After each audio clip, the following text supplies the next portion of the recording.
안녕하세요. 제가 오랜만에 이 화면 앞에 쓴 것 같습니다. 누구나 이게 건강할 때는 모르던 것이 그 몸이 조금 불편하니까 이게 상당히 우울감이 찾아오는 것이 또 사실이더라고요. 제가 그동안 뭐 어디가 불편하거나 그래서 심하게 알아본 적이 없는데 요새 들어서 좀 어깨가 좀 아프더라고요. 그냥 시간이 지나면 괜찮아지려니 했더니 이제 나이가 먹다 보니까 이게 뭐 50견이라는 진단을 받게 되었어요. 그래서 이렇게 팔을 들어 올리기도 힘들고 뒤로 이렇게 옷을 입기도 힘들고 그러다 보니까 이게 상당히 우울감이 오더라고요. 그래서 그 사람이 좀 우울감이 오면 만사가 좀 싫어지는 것이 증상이잖아요.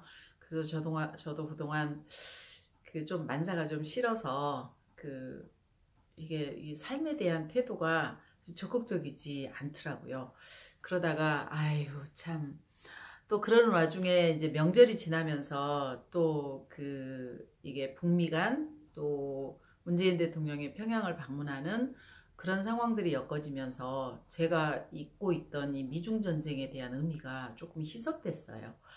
그래서 아이 그냥 여러 가지 조건이 겹쳐서 좀 책을 읽는 걸 중단하고 있다가 계속 쳐다보고 있던 거 저거 끝내야 되는데 라는 숙제를 오늘 드디어 하게 됐습니다.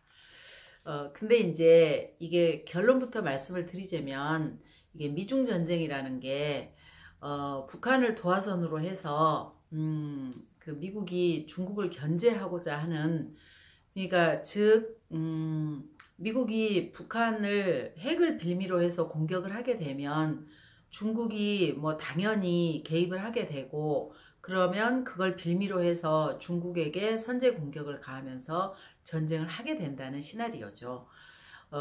뭐 여러분들도 다 듣고 알다시피 미국은 자기 위에 그 어떤 국가가 지원이 되는 걸 원치 않는 나라잖아요.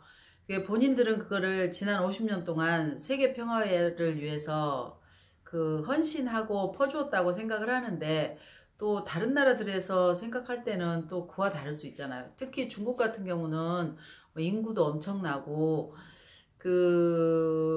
뭐 우주 비행선을 쏘아 올린 것들 하며 그런 IT 하이테크 면에서도 엄청난 발전을 하고 있기 때문에 이제 미국에서 음, 좀, 위기감을 느꼈다고나 할까요? 어, 저 나라가, 나의 위치를 넘보면 안 된다라는 그런 위기의식이 발동이 돼가지고, 이제 트럼프 대통령이, 여러 조건들을 붙여가지고 중국을, 남중국해에서 견제를 하면서 좀 그 시쳇말로 하면 간본다고 하죠. 이게 잠수함과 이지스 구축함하고의 충돌 상황도 조금 한번 어, 실현해 보면서 간을 보는 상황들이 이 소설 속에서 나오더라고요. 근데 이제 이 미중 전쟁은 우리가 끼인 사이에 있고 잘못하면 그야말로 그 도화선이 되어서 세계 전쟁이 발생할 수 있는 굉장히 위험한 상황을 전제로 하고 있는 것이기 때문에 우리나라 문재인 대통령께서 적극적인 중재와 또 김정은 그 위원장의 현명한 판단들이 겹쳐져서 지금도 위험 요소가 뭐 전혀 제거된 건 아니지만 그래도 조금씩 평화로 향해서 가고 있는 것 같아요. 그리고 이제 일본에 이어서 제3 인베스먼트에 있었던 그 검은 돈의 실체가 누구였는가 했더니 이게 알고 보니까 이제 푸틴의 돈이더라고요. 그래서 이 푸틴이 트럼프하고 손을 잡고 중국을 견제하는데 일조를 하고자 했는데 결국에 이제 트럼프하고 손을 뿌리친 상황들이 일어나고 있는데 그게 뭐냐면 이 세계 각국의 그 블랙머니로 묻어둔 푸틴의 돈이 엄청난 거예요. 근데 그 파일을 우리나라 여기 주인공으로 나오는 김인철이라는 사람이 가지고 있으면서 그걸 긴박한 상황에 있어서 송영길이라는 게 실명 국회의원 있잖아요.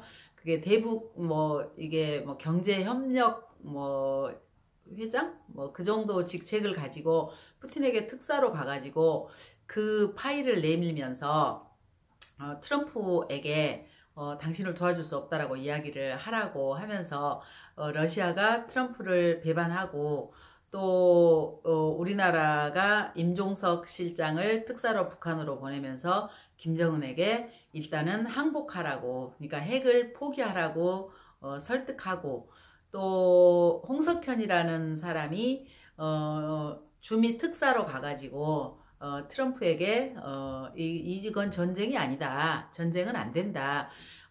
북한에서의 중국에서의 손해를 북한에서 만회할 수 있는 절호 기회이다. 우리가 경제적으로 한번 생각을 해보자 하면서 설득하면서 또 이제 주중대사로는 이해찬 씨가 파견이 되어서 시진핑을 만나서 설득을 하는 그런 과정들을 통해서 결국에 전쟁은 시뮬레이션으로 끝나고 마는 것이더라고요. 그래서 이제 뭐 소설이긴 하지만 참 다행이다 싶은 생각은 했어요. 근데 책을 다 읽고 나서 느낀 느낌은 이 소설이 이게 이제 팩션으로 실물들이 거론되면서 쓰여지긴 했지만 좀 밀도 있진 않구나 라는 생각을 했어요. 물론 그 세계 정세와 뭐 블랙머니의 흐름이라든지 또 그 미국 정계가 어떻게 경제인들하고 얽혀 있다든지 또 뭐 중국과 러시아 뭐 이렇게 얽혀 있는 일본과 얽혀 있는 군사적인 뭐 상황들이라든지 그런 것들에 대한 통찰력은 뛰어나지만 조금 밀도는 좀 떨어지지 않나 하는 생각을 하면서 이 책을 읽었거든요. 그러니까 굳이 이 책을 1권보다는 2권이 더 좀 김이 빠지는 책이라고 저는 생각을 했어요. 그래서 뭐 사서 볼 것까지는 없으시고요. 그래도 그냥 심심풀이로 이런 것들도 있구나 라는 선에서 한번 읽어보셔도 괜찮을 것 같긴 해요. 근데 사서 보관할 만큼은 아니고요. 그냥 도서관에서 대출해서 읽으셔도 좋을 듯 합니다. 이게 이제 어느새 이렇게 가을 바람이 선선하게 불고 뭐 푸시킨의 시 중에 마지막 꽃이 가장 처음 꽃보다 더 아름답다라는 표현이 나오면서 이 책이 끝나듯이 우리가 가을에 피는 꽃들이 가장 아름다운 꽃임은 여러분 알다시피 수많은 풍상을 겪고 승리의 꽃으로 핀 꽃이기 때문에 그 아름다움이 더하지 않나 싶습니다. 그래서 가을 꽃에는 정말 진한 향기가 있지 않나 싶거든요.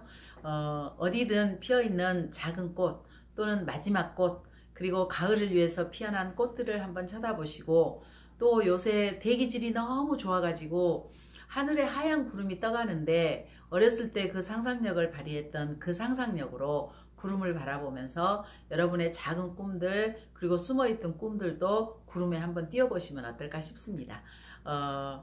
이제 미중전쟁 2 김진명 작가의 1, 2를 끝냈습니다. 한번 읽어보셔도 되고요. 그냥 이런 소설이 있었구나 이걸 소재로 삼았구나 라고 그냥 알고 있으셔도 될 듯한 책인 것 같습니다. 오늘도 여러분 제 이야기를 들어주셔서 감사합니다. 늘 건강하시고 행복하기를 바랍니다. 고맙습니다.